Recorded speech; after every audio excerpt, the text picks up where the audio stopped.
Hey everyone, it's Deja from CrochetEverAfter.com. Today we're doing the newest motif of the month. It's April 2015 and this is the cluster granny. So I'm calling this cluster granny because we have these cluster stitches in the corners and the look of it is reminiscent of a granny square, except I'm going to show you how that you can continue this on to make it even bigger. You get this kind of solid triangle that's going to come out from these side double crochets that are all lined up here. So I'll explain all that in a little bit. In the meantime, grab the pattern and a 5mm US H hook and some worsted weight yarn. Many colors as you want. We're doing 4 rounds for the video, so you could do 4 different colors if you wanted to. I just used 2. But if you make it bigger, you can use as many colors as you want, but let's get started. Get started on the motif. We're gonna go ahead and put a slip knot on our hook. So just make a loop. If you've never made a slip knot, start with your tail on the bottom. Just twist your hand down and then pull the yarn that's attached to your ball through that loop. And just pull until it's all the way tightened down. Then put your hook through, grab the yarn that's attached to your ball and pull on it and it'll close that slip knot down. So now we're going to chain 6 and we're going to join it to make a ring. So we always yarn over back to front, turn your hook down so you can get through your chain nice and easy, and then push it to your shaft to get nice even chains. So we're going to do 3, 4, 5, and 6, and then we're going to join our round to make a ring. So to do that, we insert our hook into the first chain we made. So you'll see they look like little V's. So go to that first V, just insert your hook anywhere, it doesn't matter, because we're going to have these all covered up on the first round. So just push your hook through, yarn over, pull through. So you'll see I kind of turn my hook to catch it and pull through the stitch I just inserted my hook, and then I'm going to pull through the loop on my hook to finish my slip stitch. So you'll see I have a pretty generous size hole there. I'm going to need it because I'm going to put a lot of stitches into it for round 1. So just get your tail out of the way. You can start crocheting your tail into the round if you want, but it's kind of small, so you're not going to get much tail put in there. So I'm going to weave it in at the end. So the first instructions for round 1 is to chain 2. Okay, so we have brackets now, and it's giving us cluster, chain 2, cluster, chain 5, and it tells us to do that 4 times. So when you see brackets, it's going to give you instructions. You just do the instructions as they're stated. Each comma is kind of like the move on to the next instruction. So we do all of those in order, and then we do them again 3 more times because our brackets say do it 4 times all together. So the cluster stitch is kind of like a DC 3 together, double crochet 3 together. But we're not bringing 3 stitches together. We're just doing it all in 1 stitch. So I'm going to yarn over. I'm going to insert my hook into the ring so you can see the hole's nice and big. Yarn over, pull up my loop. And you'll see the instructions for the cluster stitch in the special stitch section. So it's basically, it gives you the step-by-step instructions. So it tells you to yarn over, pull through the first 2 loops, and then do that a total of 3 times. That was the first time, so I yarn over, insert my hook into the stitch, yarn over, pull up loop, yarn over, pull through the first 2, do that 1 more time, yarn over, insert to the ring, yarn over, pull up a loop, yarn over, pull through the first 2, and then finally I'm going to yarn over and pull through all 4 loops on my hook. So that's going to create a little cluster stitch that comes all together. Then I'm going to chain 2. I'm going to do another cluster stitch. So again, I yarn over, insert into the ring, pull up a loop, yarn over, pull through the first 2, yarn over, back in, pull up a loop through the first 2, and 1 more time, pull up a loop. I've got 4 loops on my hook, yarn over, and pull through all 4. Then I'm going to chain 5. So this is going to be one of my corners. So we're going to do this 4 times. My chain 5 in my brain, 4 times, and it's going to create kind of this little petal effect to the clusters on each side. So again, we're going to yarn over, insert our hook, and start the cluster.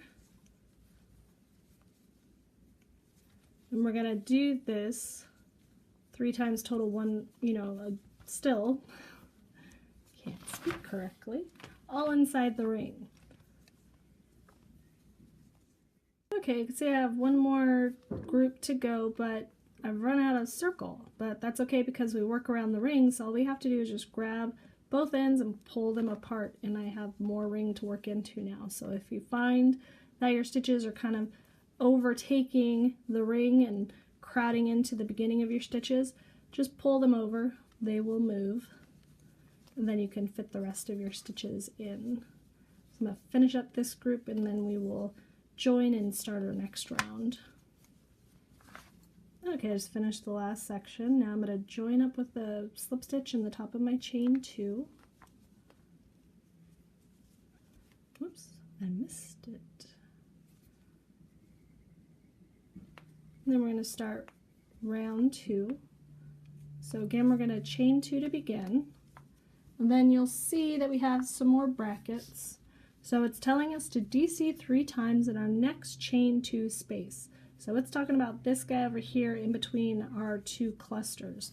So we're going to yarn over, go all the way through. We're not going to work into the chain. We're just going to go all the way around the chain and do a regular double crochet. So yarn over, pull through the first 2 loops, yarn over, pull through the second 2. Then again, we're going to yarn over, go back through, pull through the first 2 and the second 2, and then the last one. Then our next instructions say to chain 2. It's going to get us over to this chain 5 space that we're going to work into next. So we're going to do a cluster, so one of these clusters, a chain 3, which is going to create a new corner, and then another cluster. So just like before, yarn over, insert your hook, pull through the first 2, yarn over, insert back, pull through the first 2, yarn over, insert one more time, pull through the first 2, then yarn over and pull through all 4. So you see that I always turn my hook down when I do that last, well, with any stitch, but definitely with the last stitch, because 4 loops is a little difficult to get through. You'll see that I always turn my hook down when I pull through any stitch. So I point it straight down, it gets me through easier. Because if I don't point it, I'm just going to get stuck. So point it straight down and you'll pull through all 4 nice and easy. Then we're going to chain 2 again, and that's the repeat. We're going to do 3 double crochets in our next chain 2 space. So once you get down the repeat, it's easy to do this pattern, especially if you want to make it bigger. So I'm doing 4 rounds. On the 4th round, I'll show you how you can create it and just keep going and make it a bigger, bigger. As big as you want, many colors as you want. You can make a big old square blanket if you want to. So I'm just going to keep on going with this pattern, and then we'll fasten off this color and join in our new color. Okay, I finished off the end of the round and did my chain 2, and now I'm going to join with a slip stitch in the top of my other chain 2. And then we're going to fasten off this color because we're going to join in a new color for the rest of the pattern. So I'm just going to yarn over and pull through and pull a nice long chain.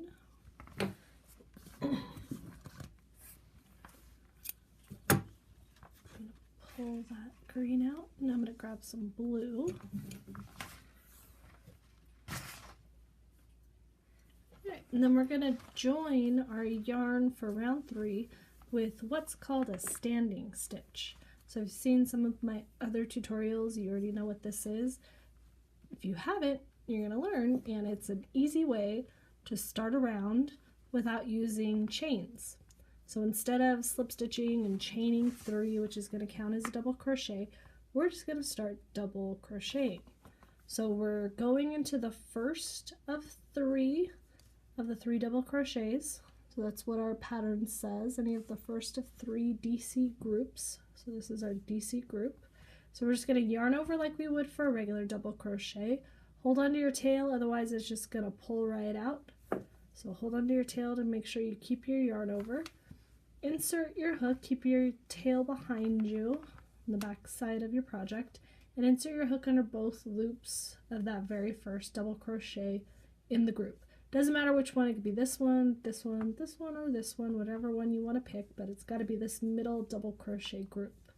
Then we're just going to yarn over and we're going to pretend like we're doing a regular double crochet. Keep a hold of that tail, yarn over, pull through the first two. I let go of the tail right now because if I hold on to it, I'm not going to be able to pull my hook through, but I can grab it again. And then yarn over and pull through the second two. So now we started our round with a double crochet, so we don't have any chains that look strange. We don't have to join in with a chain. We can join right at the top of our double crochet. The only difference is our tail is up top instead of down below. Won't make a difference though when you weave it in. You're not going to be able to see it anyways. So now our next instructions is to double crochet in our next 2 stitches. So we're going to do 1 in each. Double crochet, double crochet. Then our instructions read to DC 2 times in our chain 2 space. So that's our chain 2 space. We're going to double crochet 2 times around it. And then we're kind of repeating what we did here again. So we're going to chain 2, and then we're going to do a cluster, chain 3 cluster in this corner. So this is creating another corner like we had. 3 and cluster and chain 3 to make our corner, and then another cluster.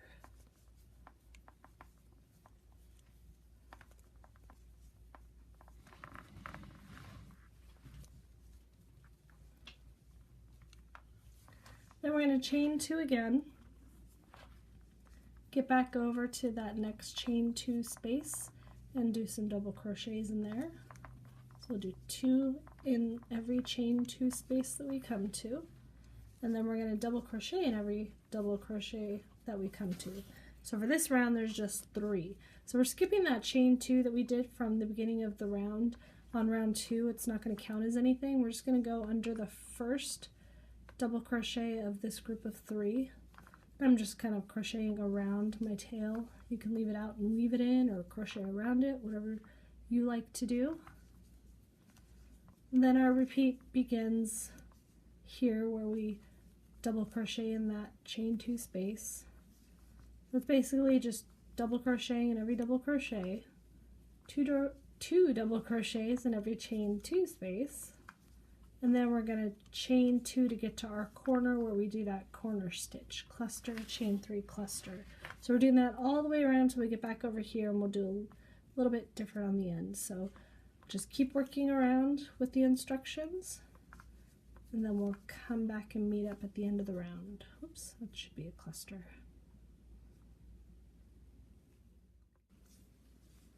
Okay, I just finished my last quarter, so I'm going to chain 2, and then I just have two more double crochets to do in my chain 2 space before I join.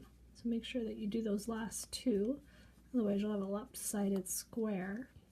And then we're going to join at the top of our double crochet that we made. Nice and easy through the double loops, or the 2 loops. And then we're ready for round 4. So round 4 is going to start with a chain 3. Unless you change colors again, then you can do another standing stitch. If you do that, because this is a basic repeat, you can join in at the beginning of any double crochet group. Because what you're going to do, because I told you on round 4 I would tell you how you can make this really big, is kind of what we just did on the round before. You're going to double crochet into every double crochet that you come to. So these little middle groups of double crochets, there'll always be a double crochet on top of it. There will always be 2 double crochets in your chain 2 spots on either side of these double crochets. And then your corner is always going to be the same. It's going to be a cluster, chain 3 cluster. So you can just keep making this bigger and bigger by adding those double crochets to the group and to the chain 2 spots. And you can make it as big as a blanket if you want. So for now we're going to chain 3, and this is going to count as our first double crochet, so we don't double crochet into the one that we joined. We're going to double crochet into the next stitch, and every double crochet after.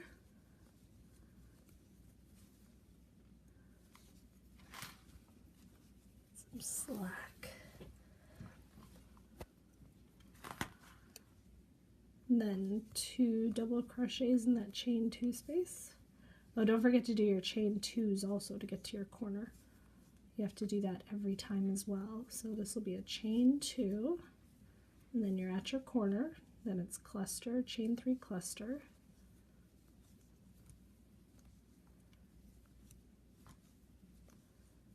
So you could change color every round if you wanted to. Don't change color at all. Lots of different choices. I like to keep the color changes to a minimum because I don't like to weave in millions of ends. But if you did this like in a rainbow, that could be really pretty. So, you know, just kind of change every couple of rows going out. So we'll do 2 here. And then double crochet in every one of these that are below. Should be 7. 5, 7, yep. And we'll continue all the way around till the end with that pattern, and then we'll be done with the motif. Okay, so I finished my last corner. I did the 2 double crochets and the chain 2. So one thing that's going to happen if you don't change colors every round, if you start your double crochet in the middle or your chain 3 in the middle of your double crochets, is you'll have some double crochets left over at the end of your round. So you got to make sure that you do 1 in each of those. I'm sure you'll figure that out, because if you just join, it's going to look silly. You'll have a big hole, but just to make sure. So I do 2 in those last 2, and then I join up with the top of my chain 3. Now I'm ready to fasten off and weave in my ends. Scissors. So go ahead and weave in my ends. When you have multiple colors, when you weave in, just make sure that you stay in the color that you are weaving in. It keeps it less likely for them to show through. So you don't want to put your green in your blue, because you might see it poke through the front. So let me go weave this in, and then we'll look at the finished motif. All right, finished all up, all woven in. Very cute pattern. It's very reminiscent of a granny square, except you don't get the little holes that you get kind of here all the way throughout. As you make it bigger and bigger, this will become like a solid triangle out each side, so it gives it a much different look from the granny square. And these little cluster corners also, you'll see those kind of build out in a single opening with these solid triangles on the end. So it gives a really neat look if you continue the square on. So if you have any questions, leave them below, and thank you for watching.